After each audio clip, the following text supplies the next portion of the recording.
Voilà.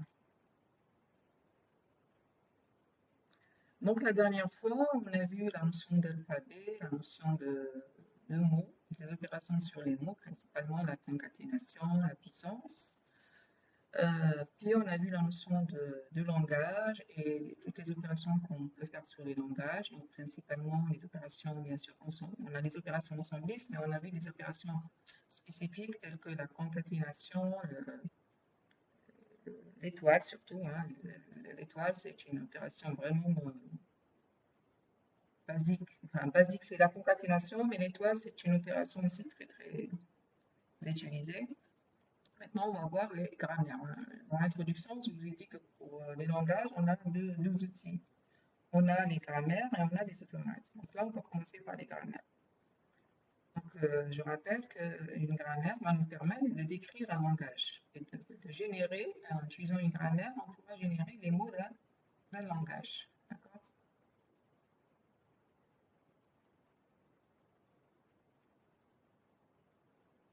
Alors, bon. Donc, un langage, donc, je viens de dire, qui peut être décrit par une grammaire, qui est un ensemble de. Donc, ça va être, c'est quoi? Donc, ça va être un ensemble de règles. Donc, un langage, c'est un ensemble de mots satisfaisant un certain nombre de règles. On va pouvoir voir à travers une grammaire. C'est quoi une grammaire? On va d'abord donner la définition formelle. Après, on va voir un petit exemple et on va voir des choses d'abord nécessaires pour pouvoir voir d'autres grammaires. Alors, formellement, c'est quoi une grammaire? Une grammaire, on appelle aussi système de substitution, système de réécriture des fois, rarement, mais c'est un quadruplé. Donc il y a quatre paramètres. G égale, donc on l'écrit sous cette manière-là. G, c'est quoi la grammaire? T, N, S. C'est quoi T, c'est quoi N, c'est quoi S?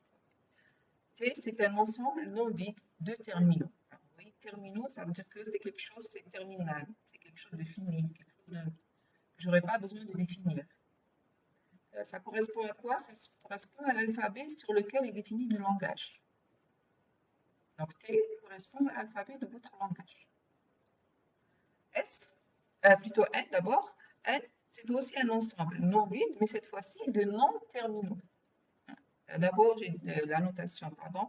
Les symboles de texte sont désignés par les lettres minuscules de l'alphabet latin, A, B, C. Donc, ça de façon générale, mais on verra que dans certains cas, on va adopter des notations spécifiques. Le N, c'est un ensemble de non terminaux. Alors, il faudrait qu'il n'y ait pas d'intersection entre T et N. T inter N, c'est égal à l'ensemble vide. Vous ne pouvez pas utiliser un symbole terminal comme un symbole non terminal et inversement. Donc, c'est quoi un symbole non terminal? C'est un symbole intermédiaire que vous allez utiliser pour produire de nouveaux objets, pour décrire quelque chose. C'est comme les fonctions, par exemple. Quand vous allez utiliser des fonctions au niveau de la programmation, vous allez utiliser des fonctions pour faire certains traitements. Donc, vous allez, par exemple, on vous demande de faire un traitement, et vous allez décomposer votre traitement en plusieurs sous-traitements, et chaque sous-traitement sera fait par une fonction, une certaine méthode. C'est à peu près ça en quelque sorte.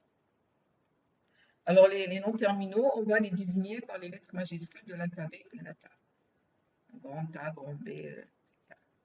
S appartenant à N, ça veut dire que S c'est un nom terminal. Il est appelé axiome. C'est pas l'axiome logique, hein, c'est un nom.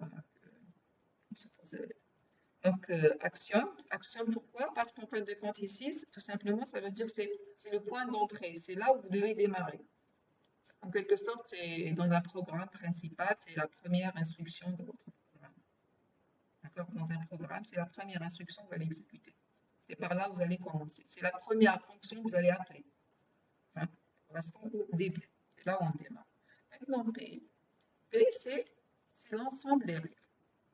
Règles de production contre réécriture. Donc, P, c'est l'ensemble des règles. C'est les règles qui vont définir notre langage.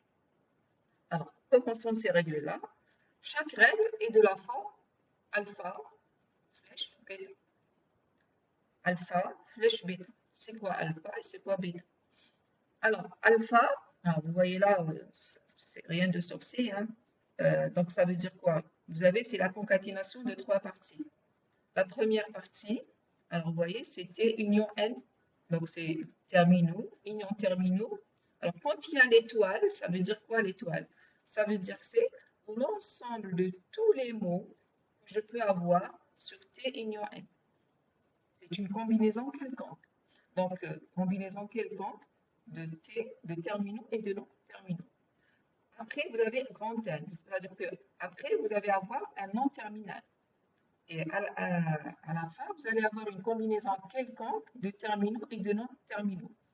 Alors, comme on a l'étoile, ça veut dire que ça peut être vide. Donc, avant N, avant le non-terminal, ça peut être vide. Après le non-terminal, ça peut être vide. Ça veut dire quoi tout ça? C'est quelque chose de très simple. Ça veut dire tout simplement que dans alpha, vous devez avoir au moins un non-terminal. Donc, dans une règle, dans le alpha, vous ne pouvez pas avoir que des terminaux. Il vous faut au minimum un non-terminal. Maintenant, bêta, par contre, ce qu'il y a à droite, donc ce qu'il y a à droite, le bêta, ben, c'était union n étoile, c'est-à-dire que vous avez des terminaux, des non-terminaux, dans un ordre quelconque. Donc, il n'y a aucune contrainte pour le moment, donc, de façon générale. Donc, alpha et bêta sont des combinaisons entre terminaux et non-terminaux. De plus, alpha contient au moins un non-terminal. Alors, mais qu'est-ce que ça veut dire cette règle-là?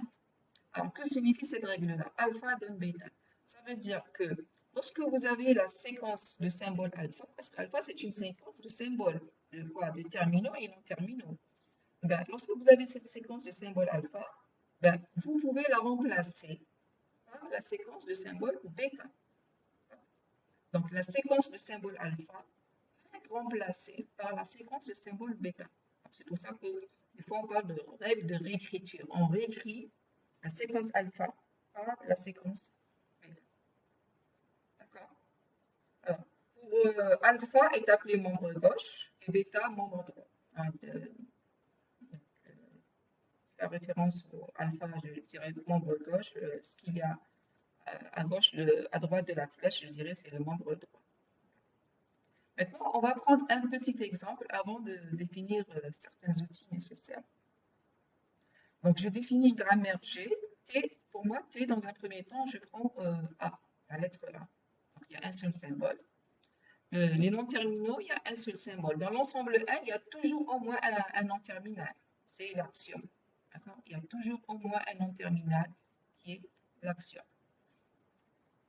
Et les règles, j'ai pris 2 règles. Donc, la règle S donne A grand S et la règle S donne A. Ça veut dire que quand j'ai S, je peux le remplacer par AS. Bien, ce S-là, donc là, il y a 2 règles. Ça veut dire que ce S, il y a un choix. Je peux le remplacer par AS, je peux le remplacer par A. Alors, on va essayer d'illustrer ça en essayant de voir à peu près intuitivement que va générer cette grammaire-là, que va donner, quels sont les mots de cette grammaire-là. Donc, on va démarrer de S. Ben, la première, par exemple, je peux utiliser cette deuxième règle. S donne A. Mais je peux utiliser cette règle-là. Donc, S donne AS. Et après, j'utilise la deuxième règle pour avoir AA. Pour avoir un mot du langage, je ne peux pas arrêter à S donne AS. AS, ici, A grand S, n'est pas un mot du langage. Parce que pour que ce soit un mot du langage, il faudrait que je retrouve que les terminaux, un mot du langage, à la fin. On verra tout ça après avec la définition formelle. Maintenant, j'ai utilisé la première règle. S donne AS. Du moment qu'ici j'ai un S, au lieu d'utiliser la deuxième règle, je peux aussi réutiliser la première règle. Donc, qu'est-ce que je vais avoir? Je vais avoir S donne A grand S. Et quand ce S-là, je vais le remplacer par A grand S, je vais avoir AA grand S. Et ce grand S-là, je vais remplacer par A, ça va me donner donc 3A. Vous me suivez jusqu'à maintenant? Pour le déroulement? Oui. Ainsi de suite. Donc, vous voyez que la première règle, la première fois, je ne l'ai pas du tout utilisée, la première règle. Là, je l'ai utilisée une fois. Là, je l'ai utilisée 2 fois. je peux l'utiliser autant de fois que je veux. Donc, je peux l'utiliser un certain nombre de fois, la première règle. Donc, la première règle, peux l'utiliser un certain nombre de fois. Euh, donc, par exemple, je peux l'utiliser n fois. Donc, on va dire que la règle S, la première règle, je peux l'utiliser n fois. Donc, je vais avoir une séquence n de A. Et à la fin, je serai amené à utiliser la deuxième règle qui va me donner un A. Donc, j'aurai au moins un A. Donc, ainsi, les mots qu'on va générer, c'est A, A2, A3, ainsi de suite. Donc, le langage, c'est quoi? C'est AN, N supérieur ou égal à 1. Donc, ça, c'est intuitivement. Après, on va avoir une façon d'écrire ça de manière plus compacte. D'accord? On ne va pas faire ça à chaque fois. Alors, maintenant, justement, qu'est-ce qu'on a fait ici? Les étapes qu'on a déroulées là, on appelle ça une dérivation, parce que le fait d'utiliser une règle, c'est une dérivation. Maintenant, là, on a utilisé une règle, donc je parlerai de dérivation directe. Là, j'ai utilisé la première règle, puis la deuxième règle. Donc là, de S à AA, hein, à ici, à AA, j'ai utilisé deux règles. Donc, on parle de dérivation indirecte. On va définir ça de manière formelle. Ah, mais avant ça, j'introduis juste une notation. Donc, lorsqu'on a plusieurs règles qui ont le même membre gauche, hein, plusieurs règles qui ont le même membre gauche, d'ailleurs, comme ici, hein, j'ai S donne à S et S donne A. Donc, ces deux règles-là ont le même membre gauche, qui est S. Là, j'ai écrit la règle S donne à S et à côté, j'ai écrit la règle S donne A. Alors, on vous donne un moyen compact de réécrire ça. C'est que vous allez regrouper, on va regrouper ces règles-là en écrivant une seule fois le membre gauche. Hein, le membre gauche, vous allez l'écrire une seule fois. Et à droite, vous allez donner les différents membres droits séparés par une barre oblique. Alors, juste pour illustrer ça, par exemple, j'ai trois règles, ces règles-là. Vous voyez, le membre gauche, c'est le même. Et j'ai différents membres droits. Au lieu de les écrire comme ça séparément, je vais l'écrire avec de cette façon-là, de manière plus compacte. Donc, j'aurai le membre gauche qui apparaît une seule fois. Et à droite de la flèche, je vais avoir les différents membres. Donc, A peut être remplacé, là, ça veut dire que A peut être remplacé par BA. Donc, cette barre-là, comme on l'a dit, c'est un OU. J'ai un OU. Parce que là, ce que j'avais A peut être remplacé par BA. Ou bien A peut être remplacé par BA. Ou bien A peut être remplacé par A grand A. Ben, ici, cette barre va justement induire ce OU-là, va signifier ce OU-là. A va être remplacé par BA, ou bien grand B petit a, ou bien petit b grand A, ou bien petit a grand A. Maintenant, cette écriture-là n'induit pas un ordre, c'est-à-dire de priorité. Ça ne veut pas dire que je dois commencer par la première. Quand je dois remplacer A, rien ne m'oblige à commencer par la première règle, puis la deuxième, puis la troisième. Il n'y a aucun ordre. Donc, le symbole slash oblique signifie un choix qui n'induit aucun sens de priorité. D'accord? Alors maintenant, on va voir justement la notion de dérivation directe, mais on va donner la définition formelle. Donc, étant donné une grammaire, et on va prendre deux mots, oméga 1 et oméga 2. Alors ici, dans oméga 1, il y a au moins un nom terminal. Alors, vous retrouvez la notation de tout à l'heure pour le alpha, parce que pour pouvoir utiliser une règle, il faudrait qu'il y ait au moins un nom terminal. Oméga 2, c'est une séquence quelconque de terminaux et non terminaux. Alors, je vais dire que oméga 1 dérive directement oméga 2. Si seulement si quoi? Si seulement si, on peut utiliser à partir de oméga 1 une règle. Donc, dans oméga 1, je vais utiliser une règle. Et dans cette règle-là, qu'est-ce que vous allez pour utiliser une règle? C'est-à-dire que vous avez une règle alpha flèche bêta, vous pouvez utiliser. Pour pouvoir utiliser la règle alpha flèche bêta à partir de oméga 1, il faudrait que dans oméga 1, on retrouve la séquence alpha. Il faudrait qu'on retrouve la séquence alpha. Et donc, en retrouvant la séquence alpha, vous allez remplacer la séquence alpha par bêta et vous allez trouver le oméga 2. Alors, je dis que oméga 1 dérive ou produit directement oméga 2. Des fois, on le dit de manière inverse. Oméga 2 dérive directement à partir de oméga 1. Si seulement si quoi? Il existe une production alpha donne bêta donne P, tel que quoi? Tel que oméga 1 égale alpha UV. Donc, vous retrouvez la séquence alpha, hein, est un facteur de oméga 1. C'est-à-dire que dans oméga 1, je retrouve la séquence alpha. Et alpha, c'est quoi? C'est le membre gauche de la règle. Et cette règle, qu'est-ce qu'elle me dit? Elle me dit que ce alpha-là, je peux le remplacer par bêta. Et donc, oméga 2, il est obtenu comment? Il est obtenu justement en remplaçant juste alpha-là par bêta. Donc, oméga 2, hein, oméga 2, il sera égal à, je ne l'ai pas écrit, mais si je l'ai écrit, oméga 2 est égal à U bêta B. Donc, le passage de oméga 1 à oméga 2, on a utilisé la règle alpha donne bêta. Alpha, ici, a été remplacé par bêta.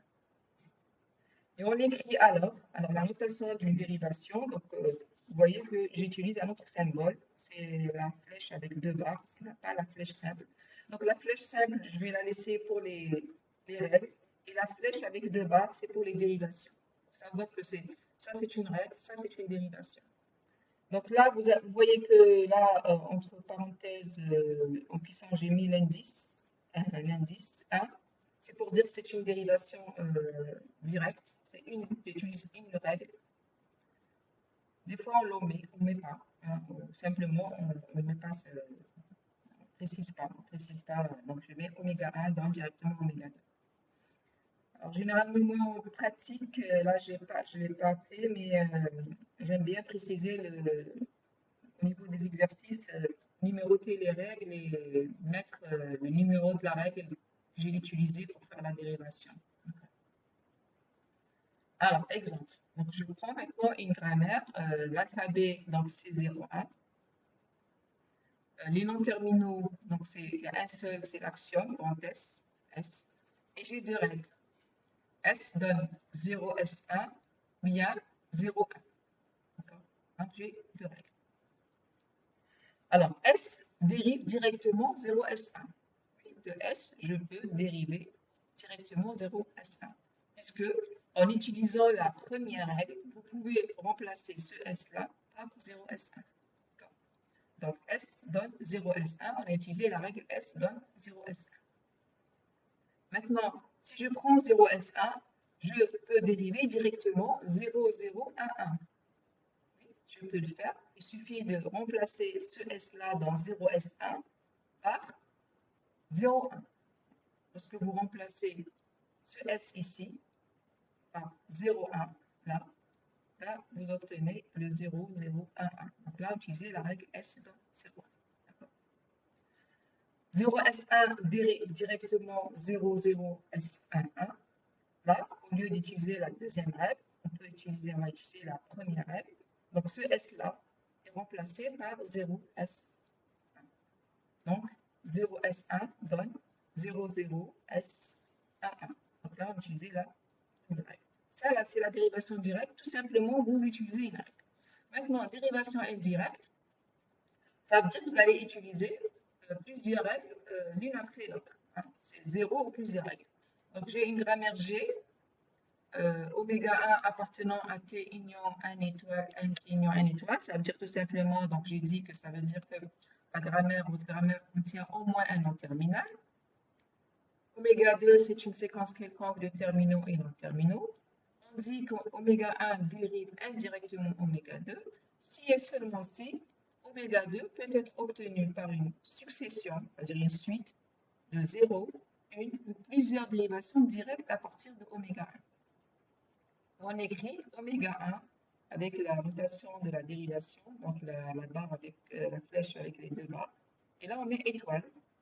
Étoile pour dire qu'on a plusieurs dérivations. Donc, lorsqu'on met pas l'étoile, ça veut dire que c'est une dérivation. Et lorsqu'on met l'étoile, ça veut dire que c'est plusieurs dérivations.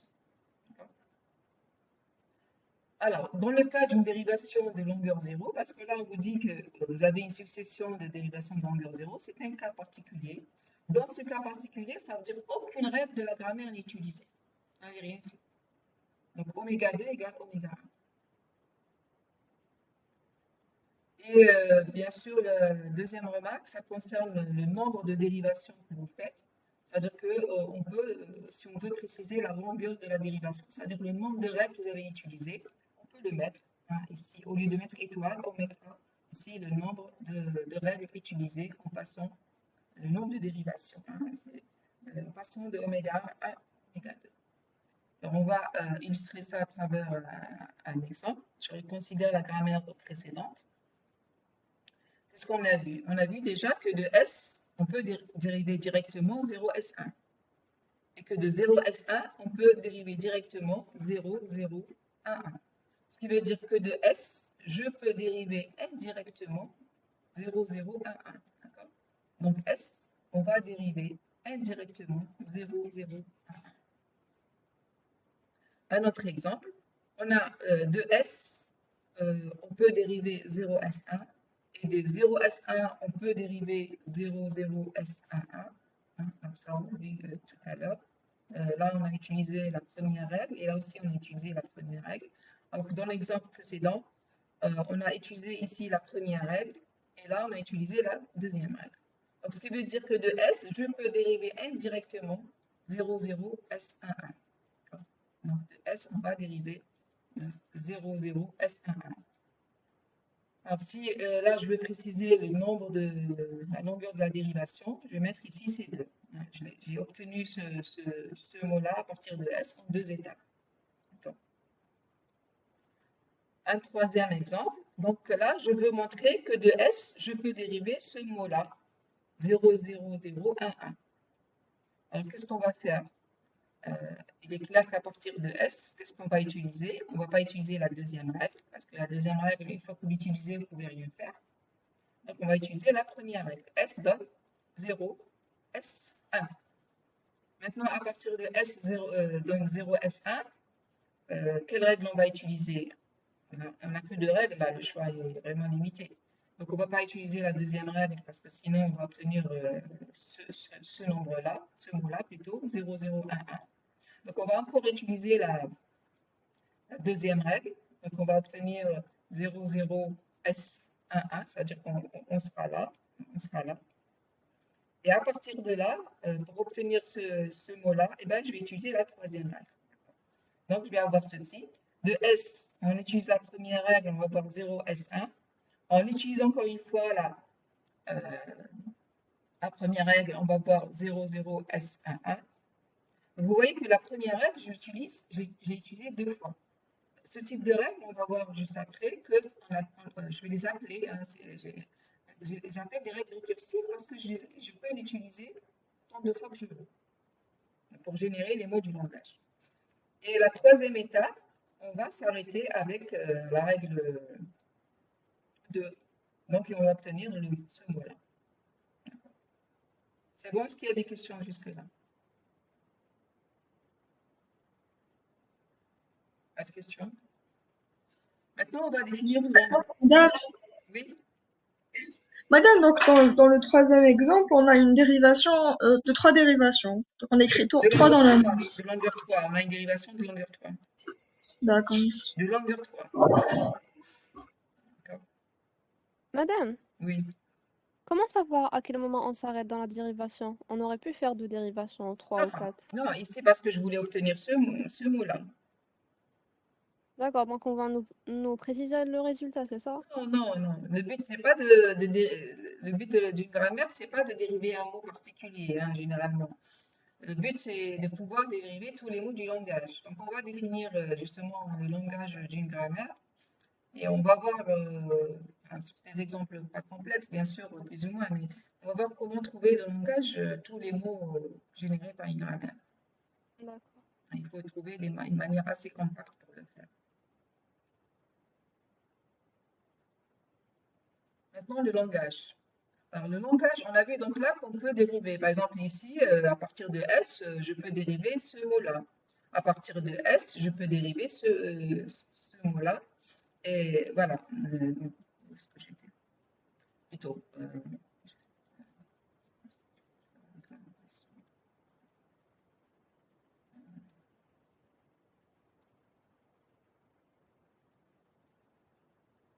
Voilà. Ici, par exemple, regardez, à partir de S, j'ai dérivé ce mot-là, 0, 0, S1. Ici, par contre, non. Je prends la dérivation indirecte. Voilà. Donc voilà, c'est plutôt la plus dans cette dérivation. Là, on a dérivé 0, dans la dérivation indirecte, on a eu 0, 0, 1, 1. Mais dans la deuxième dérivation indirecte, qui est celle-là, on a dérivé 0, 0, S, 1, 1. Il y a une différence entre les deux. Ça, c'est une suite de terminaux. Ça, c'est une suite de terminaux et non terminaux, puisqu'on a S ici. Donc ça, c'est un mot du langage, 0011. Mais 00S11 n'est pas un mot du langage. On n'a pas encore abouti à un mot du langage. Par contre, ici, là, à partir de S, on est arrivé à ça, il n'y a que des terminaux. Donc ça, c'est un mot du langage. Donc lorsqu'on fait les dérivations, dans les étapes intermédiaires, on a des mots qui sont des séquences de terminaux et non terminaux. Et on va continuer la dérivation jusqu'à arriver à des terminaux. Et là, ça va nous donner les mots du langage. Donc on va définir tout ça formellement. Donc le langage engendré par une grammaire G égale TNSP, on note L2, entre parenthèses on met grand G, le nom de la grammaire, est exactement l'ensemble des mots appartenant à T étoile. Vous voyez qu'il s'agit de terminaux générés directement ou indirectement à partir de l'action. C'est tous les mots que j'obtiens à partir de l'action. C'est pas. Il faut que ça soit que des terminaux. Il faudrait que ça soit des mots de T étoile. Donc formellement, ça veut dire quoi? Ça veut dire que c'est l'ensemble des mots oméga, tel qu'à partir de S, je dérivation qui me permet d'obtenir ce oméga. Mais ce oméga, je précise que c'est une séquence de terminaux. Donc oméga appartient à T étoile. Bien, là, c'est une autre façon de le réécrire. C'est oméga, c'est l'ensemble des mots que je dérive à partir de S. Donc là, je n'ai pas précisé pour oméga, mais je vais le prendre, hein, on fait l'intersection quoi? On fait l'intersection, donc parmi ces mots obtenus à partir de S, on va prendre simplement les terminaux. Alors, je préfère prendre la première. Donc le langage généré par G contient exactement les mots dérivables à partir de l'action. Donc tous les mots que je peux générer à partir de l'action, avec la condition ne contenant que des symboles terminaux. Ne contenant que des symboles terminaux. Alors, on va prendre cette grammaire-là. S donne, donc là, l'alphabet c'est AB, l'action c'est S. C'est à peu près la même grammaire que tout à l'heure, j'ai juste changé l'alphabet. S donne ASB ou bien AB. D'accord? Alors, avant de trouver le langage généré par cette grammaire, donc, je vais faire une remarque concernant les règles. Justement, déjà dit tout à l'heure, on distingue deux types de règles dans cette grammaire. Vous avez la règle ASB, S donne ASB, et la règle S donne AB. Alors, la règle S donne ASB, je dirais que c'est une règle récursive. Pourquoi? Parce que je peux l'utiliser autant de fois que je veux, du moment que ce S-là apparaît, qui est à gauche, apparaît à droite. Ce qui veut dire que ce S qui est là, je peux le remplacer. Donc j'ai une règle récursive, S donne ASB. Alors, le nom terminal S apparaît dans le membre gauche, ainsi que dans le membre droit. Vous voyez que dans le membre gauche, j'ai S, il n'y a que S, et dans le membre droit, il y a S. Donc ça veut dire que je peux la réutiliser. C'est comme une fonction récursive. Hein. Imaginez que ça, c'est une nom de fonction, et que dans votre fonction, vous allez rappeler la fonction elle-même. D'accord? Alors, ce qui fait que cette règle-là, vous pouvez l'utiliser de manière récursive. Donc, je peux dire que S donne ASB, puis je remplace S par la même règle, S donne AA, SDB. Je peux la réutiliser encore une fois, donc une troisième fois. Je peux l'utiliser une énième fois. Donc, lorsque je l'utilise une énième fois, qu'est-ce que j'aurai? J'aurai une séquence de A à gauche, une séquence de B à droite, et je vais avoir le même nombre de A et de B. D'accord?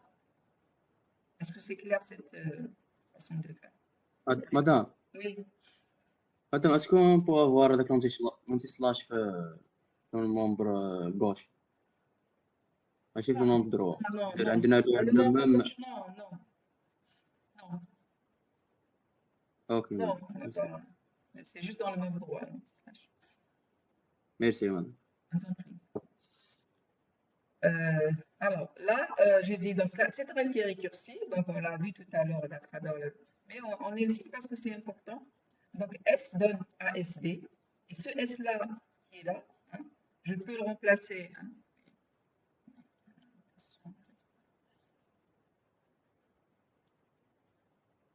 Donc ce S-là, donc ce S qui est là, ben, je l'ai remplacé par ASB. La même chose, on peut refaire le même principe pour ce S-là maintenant, ben, je vais le remplacer par ASB, ainsi de suite. Donc, et à chaque fois, on remarque que le nombre de A qui est à gauche est égal au nombre de B qui est à droite. D'accord? Et donc, de façon générale, à partir de ce S-là, vous pouvez obtenir ce mot-là, dans lequel vous avez une séquence de A à gauche, une séquence de B à droite, au milieu S, et là, le nombre de A est égal au nombre de B. AN, parenthèse, BN. Maintenant, est-ce que ça, c'est un mot du langage? AN, SBN, est-ce que c'est un mot du langage? Non. Non. Du moment Non. que vous avez un nom terminal, ce n'est pas un mot du langage, d'accord? Donc, on a dit que donc, de manière indirecte, de S, j'obtiens AN, grand S, BN, avec N. Alors, je mets N supérieur ou égal à 0. Alors, pourquoi je mets N supérieur ou égal à 0? Pourquoi je n'ai pas mis N supérieur ou égal à 1?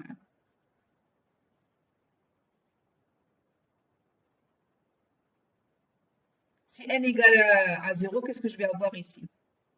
Le mot vide.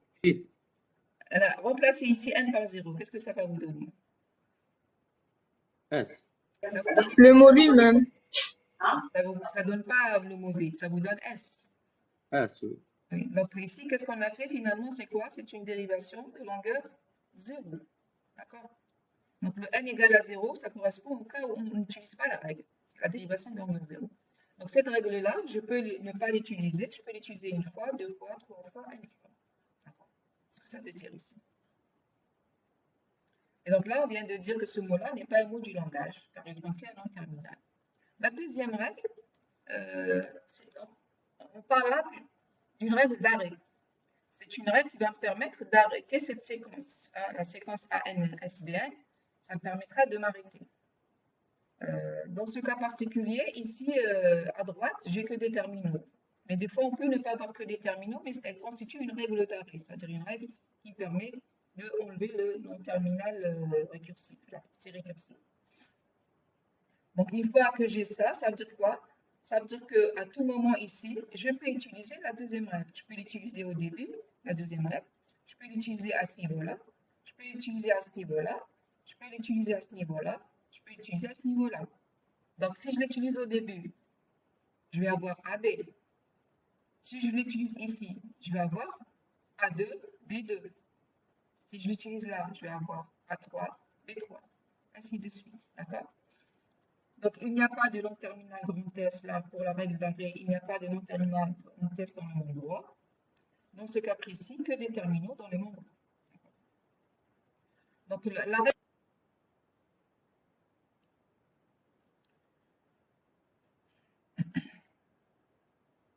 Voilà, donc, à partir de cette page-là, c'est ça. Cette page ou la page suivante? Bon, après, madame, La suivante. Oui, donc, donc là, donc on a vu que la première règle, on pouvait l'utiliser un nombre quelconque de fois, un certain nombre, n fois. Donc, quand on utilise n fois, on va obtenir un n SBN.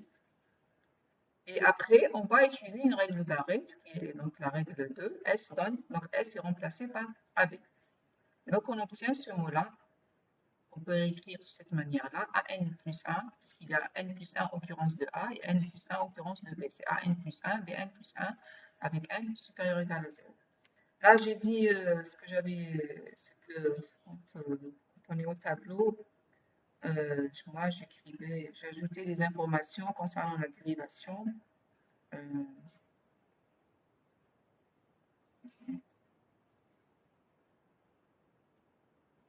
Là, je mets le numéro de la règle. Le numéro de les règles, par exemple, je dis là, c'est la première règle que je vais utiliser n fois.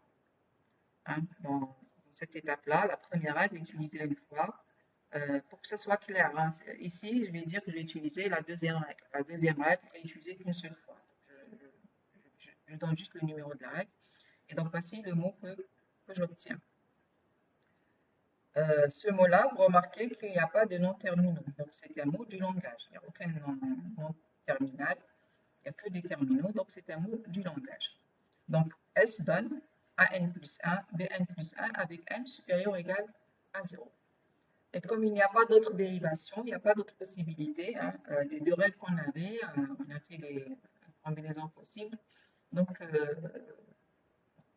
les seuls mots du langage, ce sont les mots de la forme AN plus 1, BN plus 1 avec N supérieur ou égal à 0. Ce qui veut dire que votre langage, c'est AN plus 1, BN plus 1, N supérieur ou égal à 0. Donc là, on peut renommer ici N plus 1. Hein, on va faire juste un changement ici sur la condition. On peut écrire ça sous la forme ANBN avec N supérieur ou égal à 1. Le plus petit mot possible, c'est quoi? C'est AB. Hein, parce que au minimum, qu'est-ce que vous allez faire? Vous n'allez pas utiliser la première règle. Vous allez utiliser directement la deuxième règle. Donc, ça vous donne AB. Donc, au minimum, ça vous donne AB. Voilà. Alors, maintenant, quand est-ce que je dirais que deux grammaires sont équivalentes? Deux grammaires sont équivalentes. Qu'on note avec ce symbole-là. Hein, c'est le symbole d'équivalence. Donc, je dirais que G1 est équivalent à G2 si et seulement si elles rencontrent le même langage. Si et seulement si elles rencontrent le même langage. C'est-à-dire quoi? C'est-à-dire que G1 équivalent à G2 si et seulement si L de G1 égale L de G2. Ça veut dire que ça sous-entend que je peux avoir un langage qui peut être généré par plusieurs grammaires. Je vous donne un langage, vous pouvez écrire des grammaires différentes, mais elles donnent le même langage. L'inverse n'est pas vrai. Une grammaire génère un seul langage. Donc là, on va montrer justement ensemble ces deux grammaires-là. La grammaire G1, alors les terminaux c'est AB, G3 non-terminaux, grand S, grand A, grand B. L'axiome c'est S. Et voici les règles. S donne alors, grand A, grand B.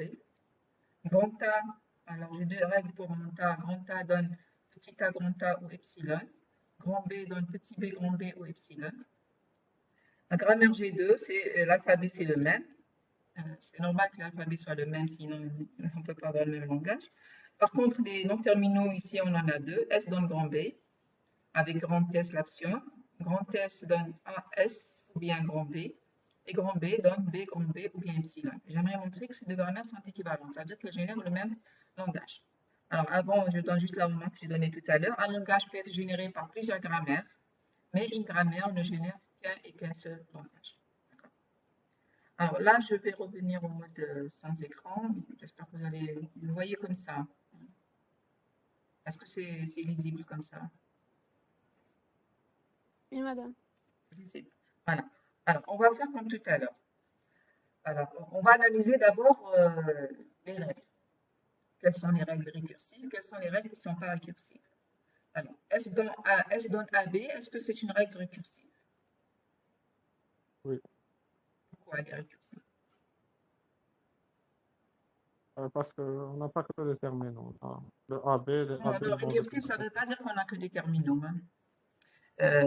C'est Non récursif. Non récursif, non, c'est pas. Récursif, c'est le fait de le symbole réapparaît dans l'autre membre. Si j'avais ici un S, par exemple, si j'avais ici un S, la règle serait récursive.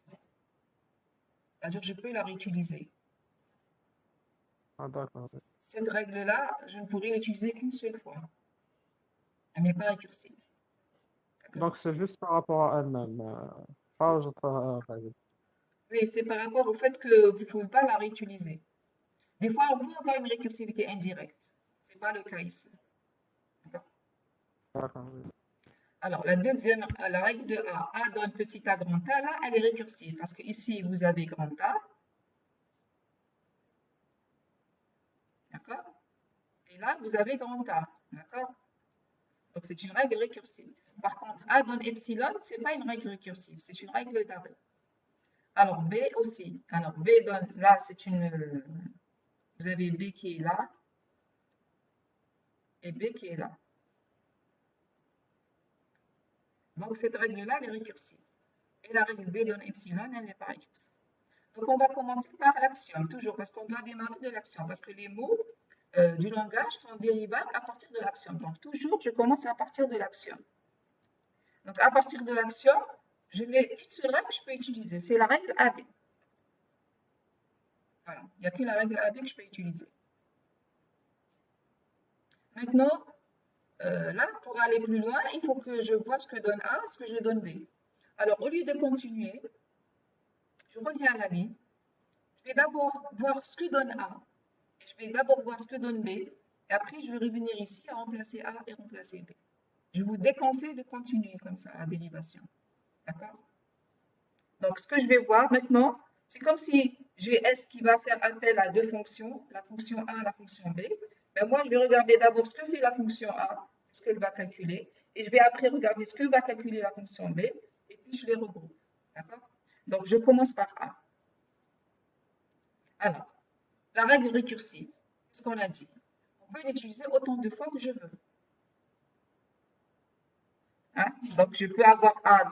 Là, je vais le faire une fois. Après, je peux utiliser une fois. Je peux l'utiliser deux fois. Je peux l'utiliser trois fois. Donc, je peux l'utiliser autant de fois que je veux. Hein? Je peux l'utiliser autant de fois que je veux. Donc, lorsque je l'utilise un certain nombre de fois, je vais avoir une séquence quelconque de A puissance n. Grand A. Donc, ici, j'essaie d'avoir la puissance. Avec le ref, c'est bien. Voilà. A puissance n. Quelle est la valeur de n? N supérieur ou égal à 0. Pourquoi supérieur ou égal à 0? Parce que je peux ne pas du tout utiliser cette règle-là. Et donc, je vais utiliser cette règle-là. Et à tout moment, je peux utiliser la deuxième règle qui est la règle d'arrêt. C'est-à-dire que ce A-là, je peux le remplacer par epsilon. Je peux le remplacer par epsilon tout à fait au début. Je peux le remplacer par epsilon ici. Je peux le remplacer par epsilon ici. Je peux le remplacer par epsilon ici. Je peux le remplacer par epsilon ici, à la dernière étape. Donc, ce qu'on va écrire, nous, on va écrire ça. On va écrire que à partir de A, on peut avoir le ANBN. Donc là, je vais le copier. On va voir le ANBN. Et après le ANBN, on va remplacer le A par epsilon.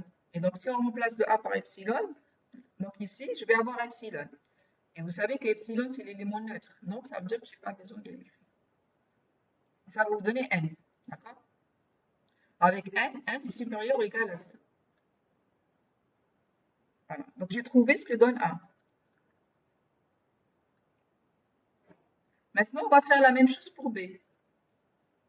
C'est la même chose. Au lieu que ce soit DA, vous voyez que les règles sont similaires. Au lieu que ce soit A, c'est B. Donc, le B, pas la peine que je déroule comme tout à l'heure, vous allez me donner directement. Qu'est-ce que je vais obtenir ici? Bn, madame. B. Puissance n.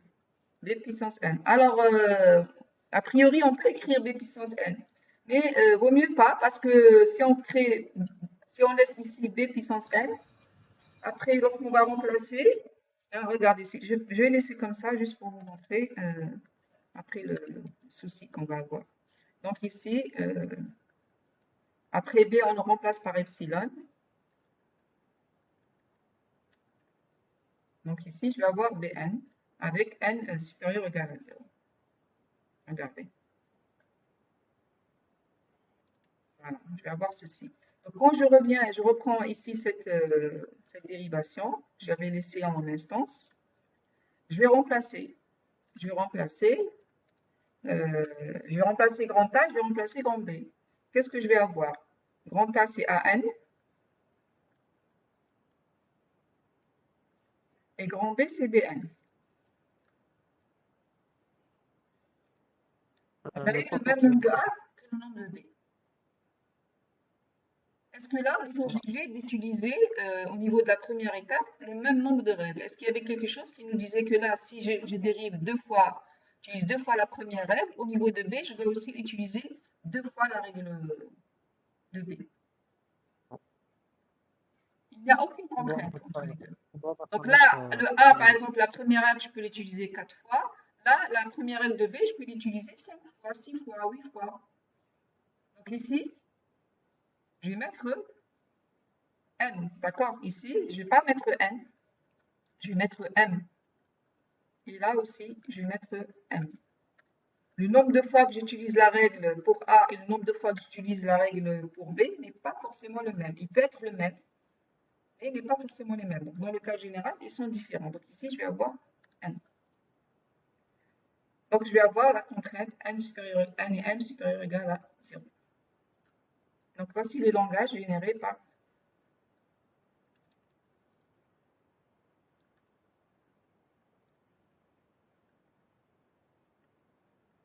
n,m supérieur ou égal à 0. Donc le langage généré par cette grammaire-là, grammaire G1, c'est ça. C'est ANBM, une séquence de A suivie d'une séquence de B quelconque, une séquence de A quelconque suivie d'une séquence de B quelconque avec n et m supérieur ou égal à 0. Donc je vais donc L de G1 égale, je vais prendre ça, voilà.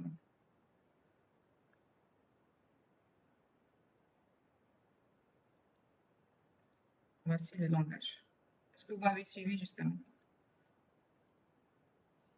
C'est bon? Pas de questions?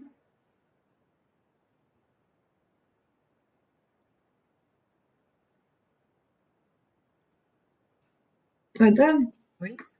c'est juste pour confirmer quelque chose. Donc, on a juste mis le N et le M différents pour pas donner le même. Oui, parce que C'est dans tout. la grammaire, rien ne vous oblige à avoir le même nombre de A que de B. Par exemple, là, je vous dis que, parce que, comment il faut dire ça? Quand vous avez A, vous pouvez le remplacer, il y a un choix, vous pouvez le remplacer par la première ou la deuxième, à tout moment. À tout moment. La même chose pour B. Quand j'ai B, je peux le remplacer par B grand B ou je peux le remplacer par epsilon. Donc, lorsque je suis là, je peux choisir la première ou la deuxième. Lorsque je suis là, je peux choisir la première ou la deuxième. Je suis là, je choisis la première ou la deuxième. Et c'est la même chose pour grand B. Donc, ce qui fait que le nombre de fois que je prends la première règle pour A, le nombre de fois que je prends la première règle pour B n'est pas forcément le même. D'accord, merci. D'accord? Maintenant, on va prendre la deuxième grammaire. Voilà, celle-là. Alors, dans cette deuxième grammaire, donc, vous avez deux noms terminaux. Donc, j'ai S d'abord qui donne ASB. Donc là, vous voyez que S apparaît à gauche, il est à droite. Encore, il apparaît à droite et il est à gauche. Donc ça, c'est une règle récursive. Par contre, la règle S donne B, on n'a pas de S.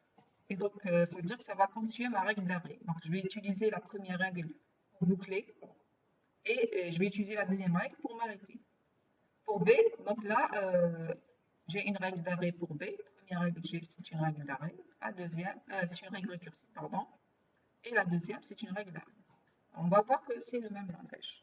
Alors, à partir de S, on va utiliser la première règle. Donc là aussi, je reprends peut-être pour... je peux utiliser la première règle une fois, je peux l'utiliser deux fois, je peux l'utiliser, ici S, je peux l'utiliser trois fois, ainsi de suite. D'accord? Donc, je peux l'utiliser un certain nombre de fois, AN, S.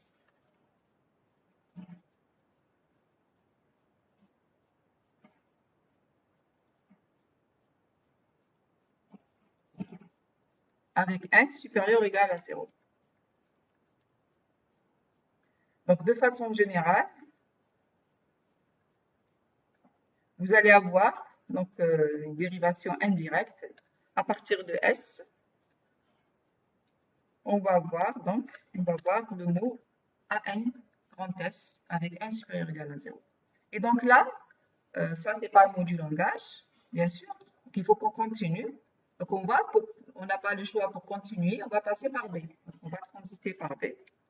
Donc, on va remplacer grand S par B. Donc, au lieu de S, le S, vous allez le remplacer par B. Donc, vous allez avoir... Donc, ici, voilà ce que j'ai. J'enlève ça. Donc, ce S-là, il est remplacé par B. Allez, ce S, donc le S, donc je le mets... le S, il est remplacé par B. Ici, par exemple, ici, le S a été remplacé par AS. Là, le S a été remplacé par AS. Là, le S a été remplacé par AS. D'accord? Mais là, le S, il est remplacé par B. Donc, j'obtiens ceci. Alors là, la même chose que tout à l'heure. Je dois trouver, parce que ce n'est pas encore un mot du langage, parce qu'il y a un nom terminal. D'accord?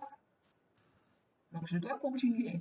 Mais je ne vais pas continuer directement. Je vais d'abord regarder ce que me donne B, indépendamment, comme on l'a fait tout à l'heure. Donc, je vais regarder ce que me donne B. Alors ça, tout à l'heure, on a vu ce B-là, mais on va le reprendre.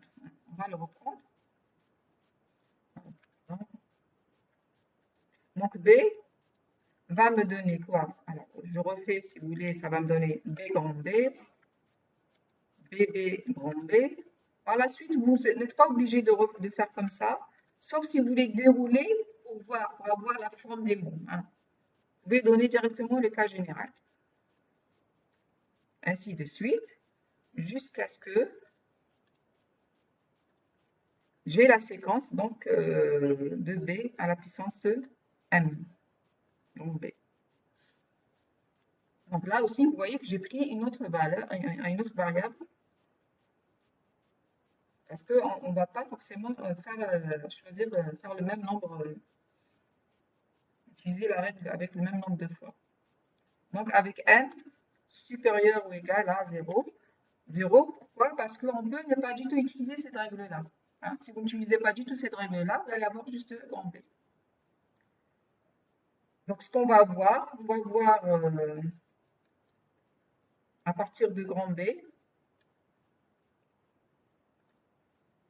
à partir de grand B, donc en faisant un nombre de dérivation quelconque, on va voir Bm grand B. Et ce grand B, on va le remplacer par epsilon. On va voir, hein, ici, au lieu d'avoir Bm grand B, le grand B, il est remplacé ici par epsilon. Et donc, on peut l'enlever, parce qu'epsilon, c'est l'élément neutre. Avec m supérieur ou égal à 0. Donc, qu'est-ce que je fais? Je reviens ici, je reprends ce ANB et je remplace. Donc, je vais prendre ce S, je vais ANB, et donc maintenant ce B-là, on va remplacer parce qu'on a trouvé. Donc là, je vais mettre l'étoile pour dire que ce n'est pas une dérivation directe. Et là, je fais l'étoile. Qu'est-ce que je vais obtenir? Je vais obtenir AN, et je remplace le BN par le grand B par BN.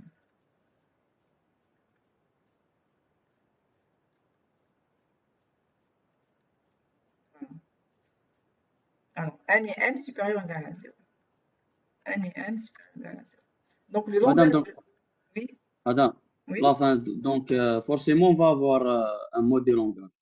À On la peut fin, pas avoir. oui, il faut dériver jusqu'à obtenir que des terminaux. Si vous n'arrivez pas à obtenir des terminaux, c'est que votre grammaire ne produit rien. Par exemple, Madame, si j'enlève la règle c'est- epsilon, regardez, si j'enlève la oui. règle, je l'enlève. D'accord. Ben, ça veut dire que si je l'enlève, lorsque je vais arriver dans les B, cette étape-là, je ne pourrai pas la faire, cette étape. Je vais attendez, pour ne pas... Je vais barrer, comme ça vous allez mieux voir. Je vais barrer ça. Je vais enlever cette règle-là. Donc ça veut dire qu'ici, lorsque je vais avoir B, je vais avoir la première, je vais l'utiliser autant de fois que je veux.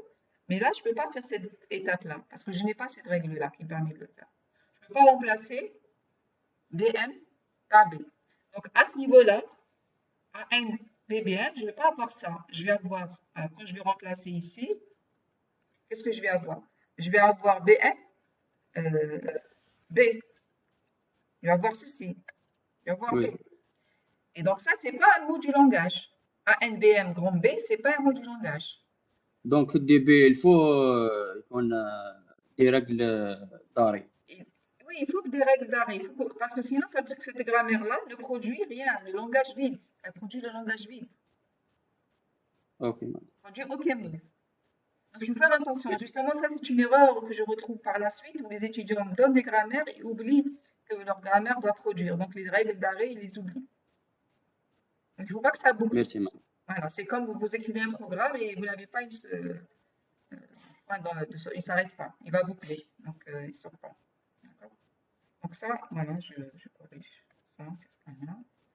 Et je reprends mon voilà, donc L de G2 C'est le langage qu'on vient de trouver.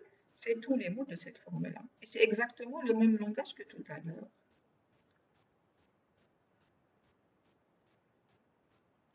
C'est exactement le même langage que tout à l'heure. Regardez, je reviens au slide précédent. Voilà. M de G1, CAN, BN, NM supérieur ou égal à 0. Non, non.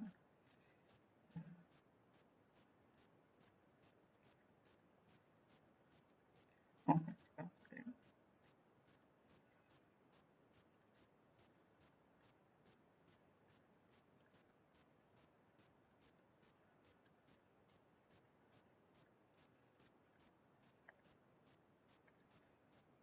Vous voyez que les deux grammaires sont différentes. La différence, elle est dans le raisonnement. Regardez, hein, je vais vous donner juste... Dans cette grammaire-là, qu'est-ce qu'on s'est dit? On s'est dit que dans le mot, dans le langage, il y a deux parties indépendantes. Il y a une séquence de A et une séquence de B. Donc, on s'est dit qu'on va utiliser un nom terminal qui va dériver la séquence de A, qui va générer la séquence de A, et on va utiliser un autre nom terminal qui va générer la séquence de B. C'est pour ça qu'on a S doc, grand A, grand B. D'accord? Donc, on s'est dit que nos mots, c'est la concaténation de deux parties indépendantes. Il n'y a pas de relation entre le nombre de A, il n'y a pas de relation entre le nombre de B. Il n'y a pas de relation entre les deux. Donc, je décompose, je dis, voilà, je vais utiliser un premier nom terminal qui va générer les A et un deuxième nom terminal qui va générer les B. Mais moi, les mots, ce n'est pas les A à part et les B à part, c'est la concaténation des deux. C'est S, donc grand A, grand B. Et puis, la deuxième, donc les règles de A vont générer la séquence de A. Donc voilà, ça génère la séquence de A. Et ça me génère la séquence de B. La deuxième grammaire, par contre, vous voyez qu'on n'a pas fait ce raisonnement. On s'est dit, à partir de S, on va commencer par générer la séquence de A. Directement. À partir de S, on génère la séquence de A. Donc, on se dit, on génère la séquence de A. Dès qu'on a généré le nombre de A voulu, on va enchaîner pour générer la séquence de B. Et pour pouvoir enchaîner pour générer la séquence de B, on passe la main au nom terminal grand B. Donc, c'est pour ça qu'on a la règle S dans le grand B. On passe la main en quelque sorte à grand B. Donc, à partir de S, on génère les A. Et on enchaîne avec grand B. Et B va générer la séquence de. Alors, c'est deux types de grammaire différentes. On verra dans la prochaine cours. D'ailleurs, je vais vous envoyer des vidéos pour voir concernant les types de grammaire. Que les deux grammaires génèrent le même langage, mais elles sont de types différents. Et on va voir par la suite l'intérêt de ces types-là. Voilà. Est-ce qu'il y a des questions? Donc maintenant, le premier objectif pour vous, c'est d'arriver à écrire des grammaires. C'est de vous donner des langages et de voir débloquer, hein, c'est des mécanismes. Il n'y a pas un algorithme à vous donner. C'est des techniques que vous allez apprendre. Donc, vous allez apprendre au fur et à mesure des réflexes que vous allez développer pour pouvoir écrire des grammaires, des langages. La prochaine fois, c'est la classification. Donc, la classification, je vais vous envoyer des vidéos. C'est généralement, j'ai fait des vidéos assez courtes. Généralement, un quart d'heure, comme ça, maximum 20 minutes. Est-ce qu'il y a des questions?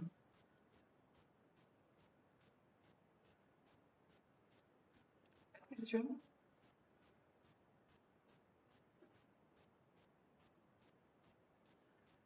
S'il n'y a pas de questions, je ne sais pas si vous voulez, parce que je ne pense pas commencer la prochaine étape, la classification. Ça, j'ai prévu. Puis ça ne sert à rien de commencer juste avec.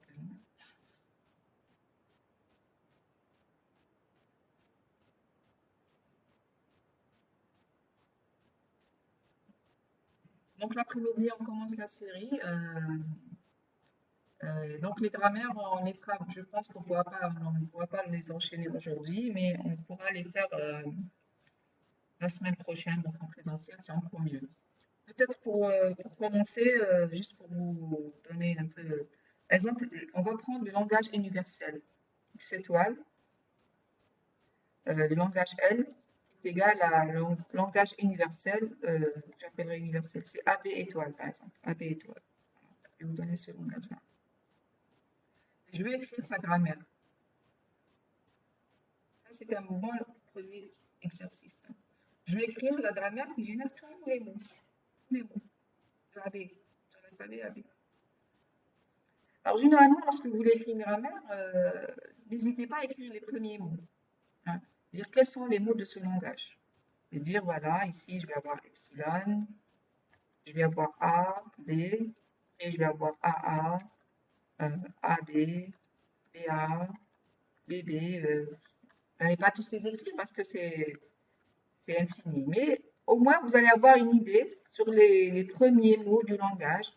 Essayez de détecter les cas particuliers. D'accord? Donc là, je vais m'arrêter là. Hein. D'accord? C'est infini. Un langage infini. Lorsque vous écrivez les premiers mots du langage, vous allez essayer de les analyser, de regarder qu'est-ce qu'il y a de particulier dans ces mots-là, pour essayer de décrire les règles. Et donc, tout à l'heure, on a vu que c'était la concaténation, vous pouvez voir comme étant la concaténation d'une séquence de A d'un côté et d'une séquence de B de l'autre côté. Là, vous allez pouvoir dire peut-être c'est quoi la première lettre. Est-ce que c'est toujours un A? Ben non, parce que ici, je vois que c'est un A, et là, c'est un B. Donc, la première lettre, ça peut être un A, ça peut être un B.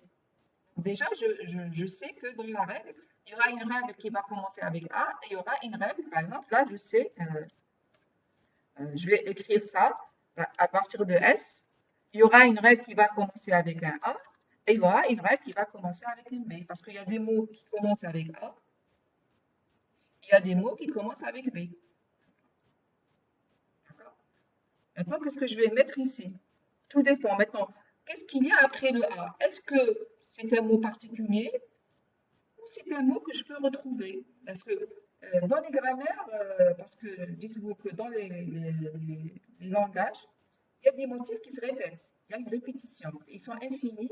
Généralement, on retrouve un certain schéma, un certain moule. C'est pour ça qu'il y a des règles récursives. Par exemple, quand je dis j'ai une séquence de A, donc vous avez la séquence, la répétition A, puis A, puis A, puis A. Donc, et ça, on arrive à le faire avec la règle A dans petit A grand A. Donc là, on se dit, après le A, qu'est-ce qu'il y a? Par exemple ici, après ce A-là. C'est quoi ce mot-là? Qu'est-ce qu'il a de particulier? Hein, ce mot-là. Qu'est-ce qu'il a de particulier, ce mot-là? La même chose, après ce A-là, par exemple. Le mot qu'il y a juste après. Qu'est-ce qu'il a de particulier? S'il est différent, je dois utiliser un autre symbole. S'il est le même, s'il est le même par rapport au mot que je suis en train d'écrire, ben, je vais raisonner autrement. Alors, je vais arrêter. Vous avez un cours après, je pense.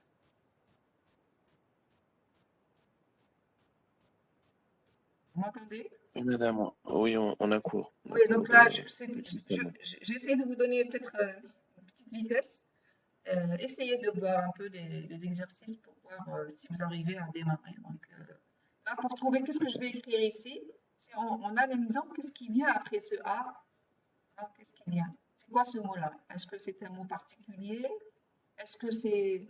Je laisse le suspense comme ça et vous allez réfléchir et trouver peut-être la réponse. Allez, voilà. Donc, l'après-midi, Inch'Allah. Merci.